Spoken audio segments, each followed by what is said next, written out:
8 months ago, I was expelled by my former school, Ohio State University, for engaging in protected political speech. Specifically, I was expelled for criticizing Israel and Zionism. My name is Guy Christensen. I'm an activist, a student, and a young person fed up with corrupt politics. And last year, the very same week our community rallied to send $250,000 in food to Gaza, Zionists doxed my attendance at Ohio State and immediately began pressuring them to get rid of me. At the same time, news outlets across Israel worked in coordination with pro-Israel outlets in the United States to smear my name and characterize my activism as violent, to paint me as a killer.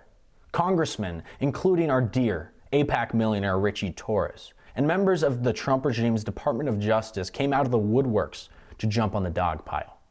And instead of protecting me, their student, Ohio State University, chose to immediately kick me out, denying me any chance to appeal or be heard. They told me I would be arrested if I tried to come back, and they didn't stop there. Ohio State took my academic transcripts and placed a permanent label marking me as a safety threat to campus. And the cherry on top is that when this all happened, I wasn't even in the state of Ohio.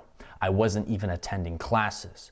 I didn't even plan on returning to campus for months, because it was summer vacation. For many of you, this is the first time you've ever heard me talk about this. And one of the hardest things over the last 8 months has been staying silent while the ACLU fought for my rights. And I'm sincerely happy to be able to tell you right now that this week a federal judge in the Southern District of Ohio ruled in our favor on all counts, writing that Ohio State's expulsion likely violated my First Amendment and 14th Amendment rights to free speech and due process. They ordered Ohio State to expunge my records and clear my name, saying that my videos on Israel and Palestine, which this entire case revolved around, were protected by the First Amendment and did not incite any violence. I have a million things to tell you guys going forward.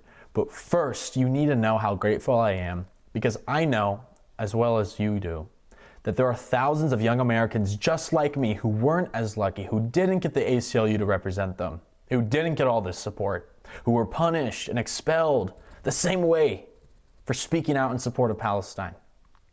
And we must keep fighting. We must keep fighting to save our rights and achieve justice for everyone who was made to suffer for speaking out. What happened to me is not unique. What happened to me is not unique.